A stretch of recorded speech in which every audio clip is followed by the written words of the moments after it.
To nobody's great surprise, at least in Anton Rayne's opinion, the business newspapers attempt to absolve the Alfonsonomics plan, which allowed the capitalist class to pillage public goods and services for their own profit, blaming the resulting recession on state executives hindering the plan.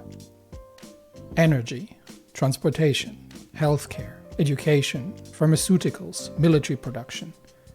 Oligarchs would squeeze them for short-term profit, sell off balance sheet assets while taking on debt to pay out shareholders, lay off staff, cut wages, hike prices and fees, and reduce services in the name of efficiency. And when impoverishing the working class inevitably leads to economic malaise, their answer is simply that not enough has been pillaged and that their fat purses must grow for the situation to improve. Rayne's vision requires a return to a strong government to keep the capitalist locust swarms in check, and a streamlined but fair economy guided by experts.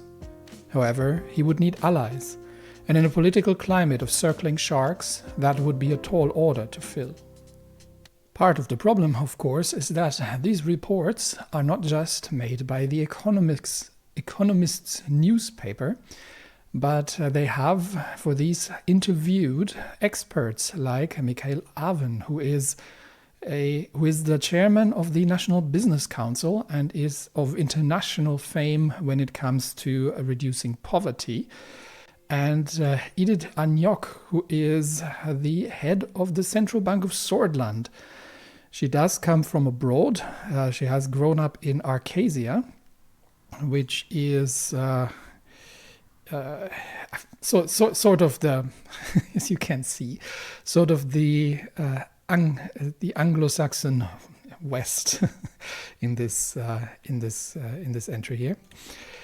And she has been invited as well to head, by the previous president, to head the central bank. So we've got two very market liberal people who are not afraid to try to influence, well, who have direct influence on the policies through the National Business Council.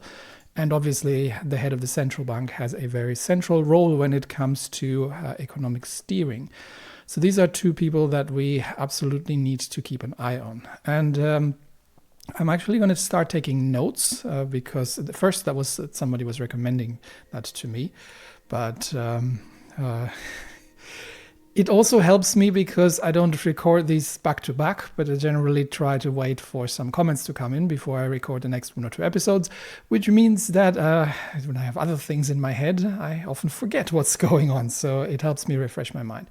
So we've got Avon, who is the head of Economic Council, and we've got Anyok, who is the central bank president.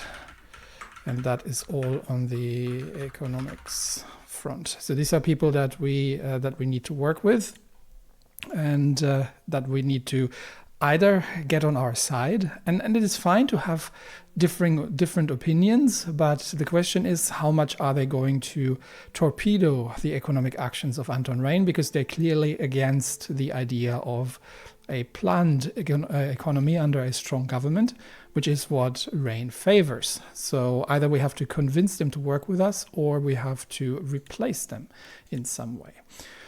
All right, now that we're through the news mostly, let's have a look around what these other reports are that we've got. We've got the Republic of Anulia in the north. Let's see what the report says. We have gotten an official missive from them, from Prime Minister Van Horten. Sounds suspiciously Dutch to me. Congratulated us on our election and praised our party's stance on just and transparent elections. He signaled his wishes to continue the trade partnership between our countries as equal partners, as opposed to earlier trade deals which he believes gave Sordland unfair advantages. Okay, this is good to know. We have the Arcasian Treaty Organization. Let's see what they have to say. In response to growing global tensions, the Treaty Organization, an intergovernmental military and economic alliance of 14 countries, led primarily by Arcasia. Are we part of this? Are we part of the... No, we're part of the Alliance of Nations, so the League of Nations, and the OMEC, totally not the OPEC, but we are not part of the Arcasian Treaty Organization, which is basically NATO. I'm just trying to... I know it's not a one-to-one mapping, but I'm just trying to kind of tie that in a little bit because it helps mapping the picture a bit better. Has issued an expansive report examining the state of human rights worldwide amid intensifying nuclear developments. Oh yeah, we're in the 1950s. And effort to counteract the expanding influence of the Continental Security Pact, which is what we're going to align with. The ATO's commitment to championing human rights remains unwavering. The report meticulously identifies regions worldwide where human rights are most endangered, shedding light on areas of concern in multiple continents, including Eastern Maricopa, Western Rica, and Southern Montana. Proposed strategies underline the need for actionable collaborative efforts to address these crises, championing an international focus on basic human rights and freedom. This all always sounds very good, doesn't it?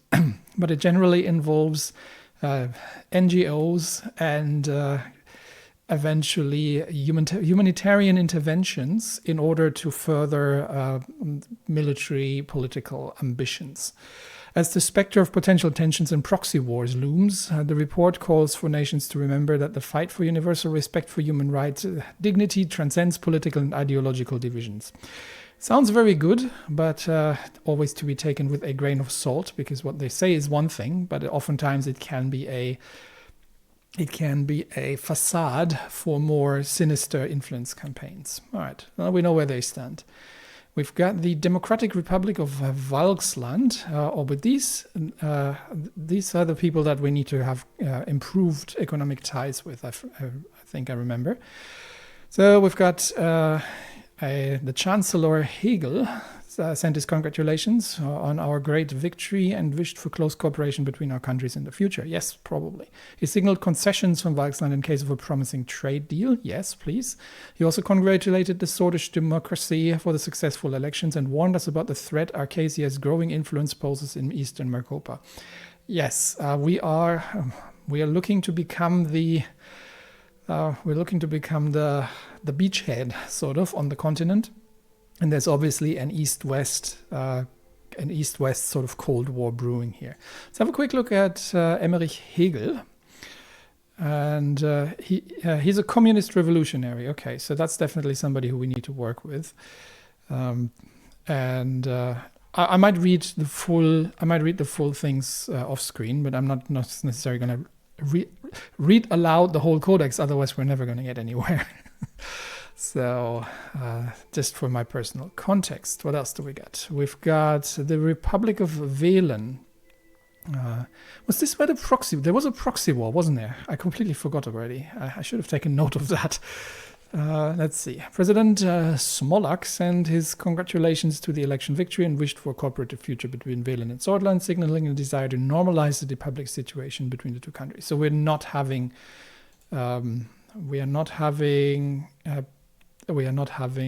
normal diplomatic relations with them, I follow. So, rich in natural resources, oil and diamonds, one of the weakest economies in Western Maricopa. Poor record of civil rights and political freedoms. Least favorable nation for starting a business. Okay, so resources, but political climate definitely not helping. And then we have our southern neighbor, the Republic of Lesbia. What do they want? We've got Prime Minister Alvarez congratulating us for the results and spoke about his hopes to have a beneficial partnership deal in the future, sent his best wishes to the Swedish people, and warned us about the threat of the encroaching Millennialist influence of United Montana from the east, emphasizing the importance of unity in our continent. Okay, so... we're not going to get along very well with Lesbia in that regard. So there's a potential conflict brewing here, I would almost argue. So we've got trouble in our southern border. Well, we've got trouble everywhere, but the north is probably going to be fine. We can have a benefit. We can have trade agreements with them. Velen is very unstable, resource rich, but politically unstable. And Lesbia seems to be clearly on the side of the Arcasians.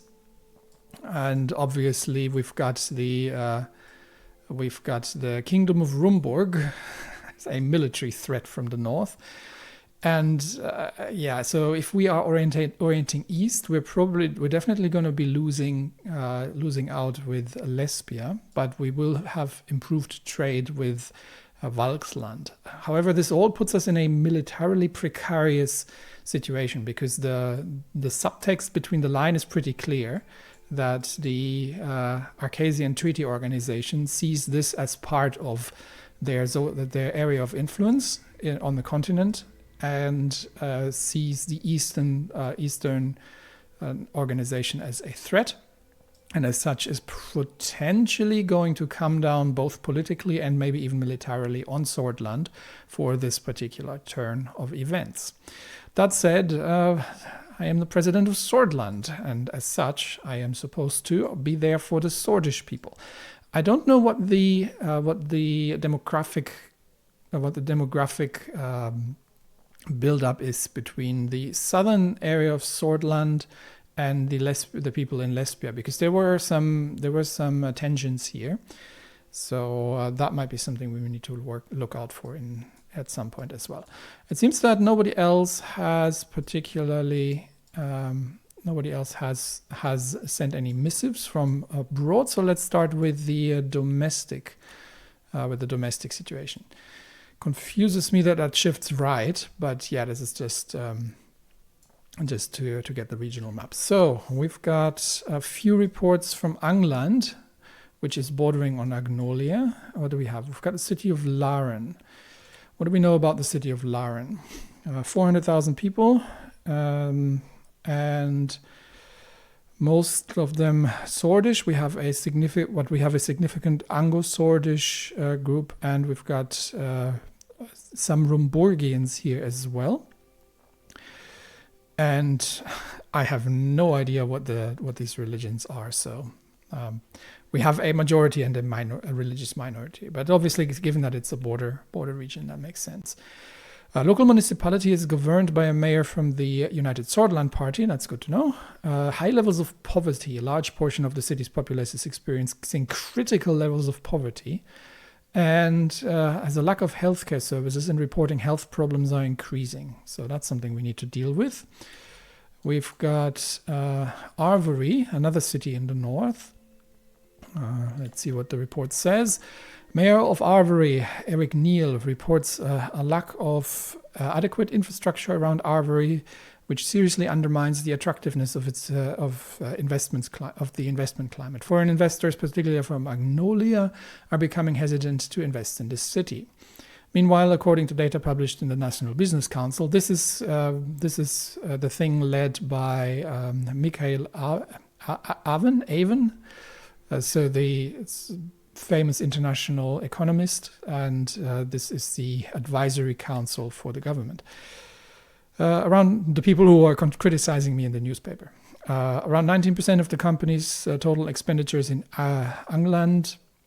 I'm not going to call it Angland, because I think that's about as close as it gets. It's absorbed by logistics costs, while in peer regions this figure is below 10%. All right, so we have a bit of an idea about the north. So we've got logistical issues here. We've got the mayor. We have 1.3 million and a mix of Sordish and Agno-Sordish people. So I have to actually have a look through the rest of the region here. So we've got Arvory. This is the one with the logistical issues. We've got Laren. We've got more reports here. Report called attention to the alarmingly low levels of productivity growth, high rates of food insecurity, malnutrition, and rural poverty in inner parts of the region. So in general, the Angland region, can I get actually a codex entry? Angland, there we go. Strategic region of Sordland shares borders with the regions of Nargis and the countries of Agnolia and Rumburg, yes. Capital city is Arvory. It's an extension of Greater Agnolia, reflecting its historical association with the neighbors. So there's close ties here.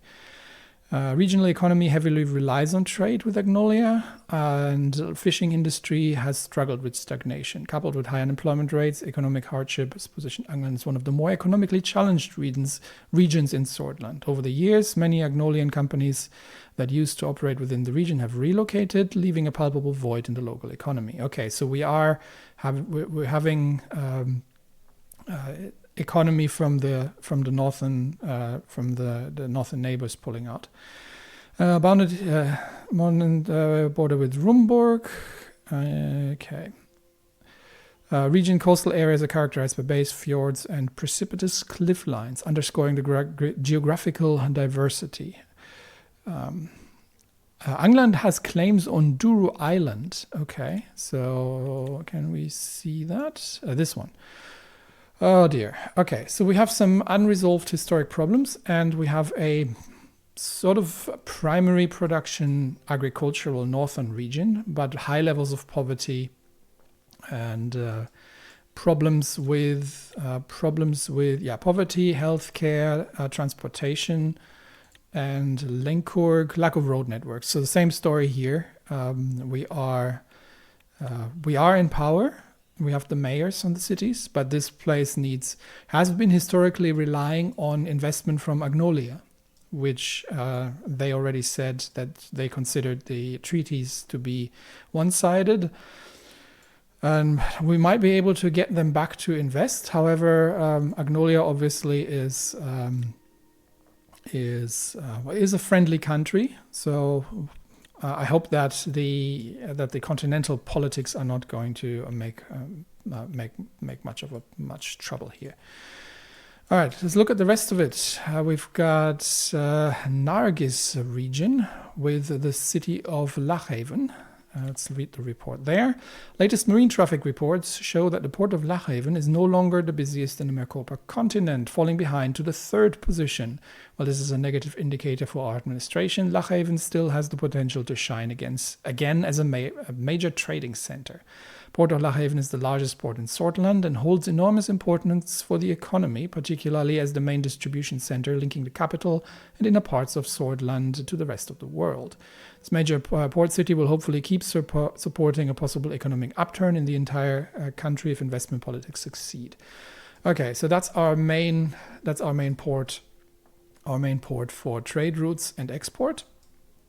And we've got Estord. Actually, let's see what the problems are in Lachhaven. We have an industrial center, and it's the People's Freedom and Justice Party. These were the... Okay, yeah, that's Richter. These were the people with the... somebody who banged the secretary. This will forever categorize this party. It's the Twitter party in this playthrough. People's Freedom and Justice Party promoted liberalism and social democracy. So that's center-left, basically. It could be. Well, we'll see how it goes. But okay, so these guys are running that. It's an industrial center, and it's the gateway, largest trade ports in Eastern Maricopa. However, we have been losing places here. So, but huge city and mostly Sordish population. Okay, so we've got Estord. And Estord is dealing with largest crime organization in the country, okay? And the police forces are obviously overburdened, yes. So we've got Sordish and lots of Rumburgians here as well. And then we have Narbel in the west. Crime, lack of healthcare, police, low literacy rates, and it's a relatively small city, so we've got okay. Can we get something about the codex for the whole region, not just for this? Okay, is that right? That's the city. So I want the Nargis region. Can I search the codex? Nargis. There we go. All right. Angland, Gelsland, Bergia, and Greater Hossord, neighboring country of Rumburg. Known as the gateway. We know much this. So Lachhaven economics hub. but we do have some problems with crime in the area. Features expansive tracts of undeveloped land, largest of such areas across Sordland. Okay, that's interesting. I would have thought it's more heavy industry actually here. Significant reserves of oil and untapped natural resources, relying heavily on the oil and natural gas sectors as well as agriculture and tourism. Gasom Corporation, key player in the region, bolsters its economic profile. Situationed against the Soren Mountains to the north. Okay, we don't have an actual topographic map, so I'm just going to assume that it's somewhere here. Bordering Rumburg and mountains to the west. Okay, so we are actually reasonably, militarily at least, reasonably well shielded, provided that we can hold these positions in case of conflict. It could also be on our territory, so we don't know. Okay, so scenic coastline, undeveloped natural resources, but a massive export port. So that's interesting. I would have thought that the industry would be closer to the main port of export. Instead, there's an awful lot of nothing out here. And we have this one. All right, let's have a look at Gelsland. We've got Gelsord. Gelsord has an antiquated railway system. Middle of last century, needs improvements. Okay. What do we know about What do we know about Gelsord? It's the capital, scientific and technological center of Sordland. Okay. Science is the only way forward. So this is sort of, this is again the center-left party. We'll call them center-left for now, but it generally means more market liberals. Secret underground military research facility exists somewhere here. Also accommodates many new companies that focus on electronics, energy, and military technologies. Manufacture telephones, radios, cameras, and many other things. The GDP per capita is high. So this is the technology hub that we've got here, Gelsord. So what do we know about the Gelsland region? Gelsland proudly hosts administrative capital Gelsord, along with the cities of Ribery and Antel. Gelsland's economy draws on a broad spectrum of industries, many experimental factories and research and design. Okay, so we've got agriculture, poverty, we've got crime and trade, and oil and gas, and we've got the technology hub here. Okay. The output of these activities are often taken out of the city in larger havens such as Lachhaven and Holzholt for business before the local, okay, so they actually, well, this shouldn't matter too much, right? This is just logistics, how you get things out. Okay, I mean, technically they should have a port here, but Lachhaven has okay, so they're effectively leeching the organized crime working on is probably leeching off the exports. And these people are not too happy about that kind of fact. Okay, so we have that much. Then we've got Bergia, with the city of Deir, where I'm from. Actually, let's have a quick look through the cities, just to make sure that I know where all the problems are. So these people had antiquated railways. Ribery, famous soccer player. Tourism destination. Okay, good to know. Antel is the most maximum security prison in Sordland, reserved for political criminals. Why do we need maximum security for political criminals? Anyway, and that was it, wasn't it? Because I think Anrika is already in the Holzholt region. Yes. Okay, so tech center, but not an awful lot more. We've got Deir with the Bergia region. Deir has it's the Bergia Special Zone, governed by the governor of Bergia from the headquarters of the Special Zone in Deir. Homelessness is increasing. So here we've got the Bloods. And the Bloods are the sort of southern people who are problematic a little bit. Historical landmarks, okay. And we've got, they don't actually have any problems, at least as such. We've got the Sol Dam hydroelectrics, and it's part of the special zone. So we obviously need to deal with with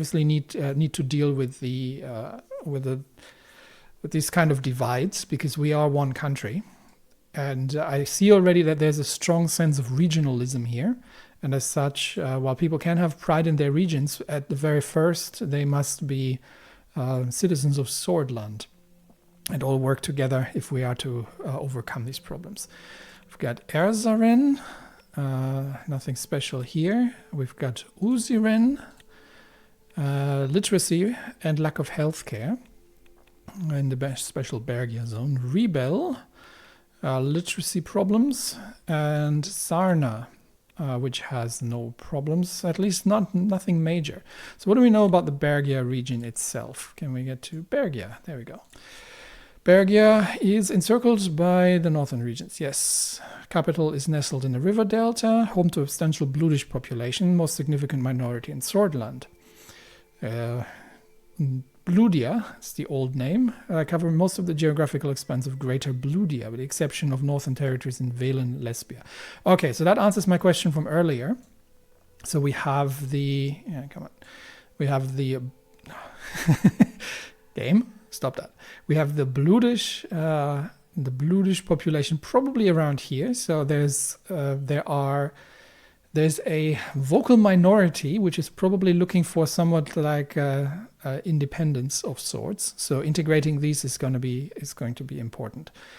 Despite thriving economy, region struggles with high unemployment rates. Agriculture, how so? If the economy is thriving, agriculture, mining, and steel manufacturing form the bedrock. So this is the industrial center. That's okay. So tech, export, heavy industry. Houses the Sol Dam critical power source for the followers. Okay, it's a pilgrimage and a holy site. So why are we having high unemployment rates? Because we have, if that's the industrial heartland, we should be doing better here. Oh well, we'll find out. We've got Holsord, the central area. There we have Conriat. Let's see what that is. USP Mayor, otherwise not much going on. So let's see what the Holsord, Greater Holsord region is all about. One of the most important regions of Sordland, shares its borders with some others. Region's governance operates from Holsord, capital of Sordland. So yeah, that's where we are. That's where the Maroon Palace is located. Economy is very robust and old, evident in its diverse industrial landscape. Large-scale businesses find their home in this region, industry spanning from construction, logistics, mechanical engineering, as well as banking and tourism. Economic dynamism lends it a competitive edge, setting it in close contest with the region of Nargis. Nargis was the one with Lockhaven. Yeah. Okay, so we've got Holsord being the sort of the heartland. This is where the capital is.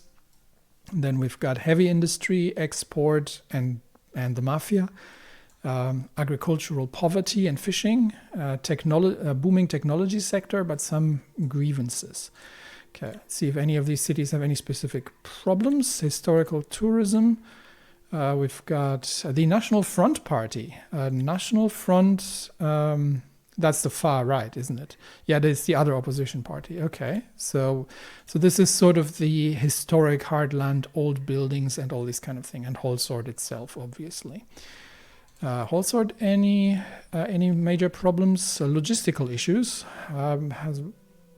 It's the capital, it's an industrial center, and we are holding it. Okay, the state of Lauren, let's see, we've got Morna, which has decrease in job openings. Okay, let's find out what the region is about. The Lauren region. Okay. Region's economy has faced new difficulties following the recession of 51, but demonstrates resilience through coal mining and factories. So another heavy industry area. And forestry, okay. Employment sector is significantly dominated by the Nedam Mining Group, Woodland Forestry, and the Sordish Grid Corporation, underlining the region's focus on industrial output. Defining characteristic of Lauren is its expansive forest cover. Okay, so this is Sweden, basically. The dense verdant forests offer both ecological importance and an enchanting vista. Okay. Decrease in job openings, heavy industry, forestry, and similar things. Let's see what the cities are about. Yeah, decrease in job openings. Here we have, we've got the Communist Party actually in power here. Yeah, well, that makes sense with the closeness to Valksland. It's just across the fjord there, the Grey Strait. We've got Morbel, which has no problems, at least none significant. Lastly, we've got Gruni. Let's see what Gruni is all about. I'm probably going about this a little bit complicated. This is the National Front again. Gruni, it's enrich the cultural identity. Okay. Vibrant amalgam of farmlands, factories, and world-renowned vineyards. Okay, that gives me something to work with. We've got the agricultural business and scenic allure draws steady flow of tourists. Expanses transform into verdant vineyards, cornerstone of region's identity. Okay, so this is it has a dam. So this is the other significant. So we seem to be relying on hydropower quite a bit. So this is the beautiful coastal region, wine, and tourism. And then we've got hang on, which one was I just looking at? I got confused. No, that was the forested one. Yes, so Gruni was the last one that has. So this is. All right, let's take stock. This is more for me, just so I don't forget. So we've got Angland, which is actually, you know what? I put that in my notes. I'll be right back. All right, so we've got the Angland region, fishing, foreign investment, troubles with neighboring Agnolia, and lots of poverty. We've got the Nargis region, which is somewhat empty, but has the major export hub and significant organized crime. We've got Bergia, which has demographic tensions and minority issues. It's got heavy industry and education troubles. We've got Gelsland, which is the tech hub. We've got Holsord, which is that is the sort of liberal area. We've got Holsord, which is the historic center, diverse industry, but more conservative. We've got Lauren, heavy industry, logging, and communism. And we've got Gruni, which is having tourism and wine. All right, so that should give me a little bit of an overview of what we're actually working with. And it looks like the majority of the problems are, this is more like logistics problems here, but the eastern regions are mostly fine, but the western regions are definitely not. So poverty, crime, and minority rights and unemployment and education need to be solved. So that's the sort of that's probably going to be the focus of our work going forward. We're going to try to improve ties with Agnolia in the north, because that would also help the economic situation in Angland. And obviously, we'll seek closer ties with Valksland, while at the same time being cautious about increasing pressure from the Arcasian Treaty Organization, who see this as part of their sphere of influence and are probably going to be throwing logs in our path on every step.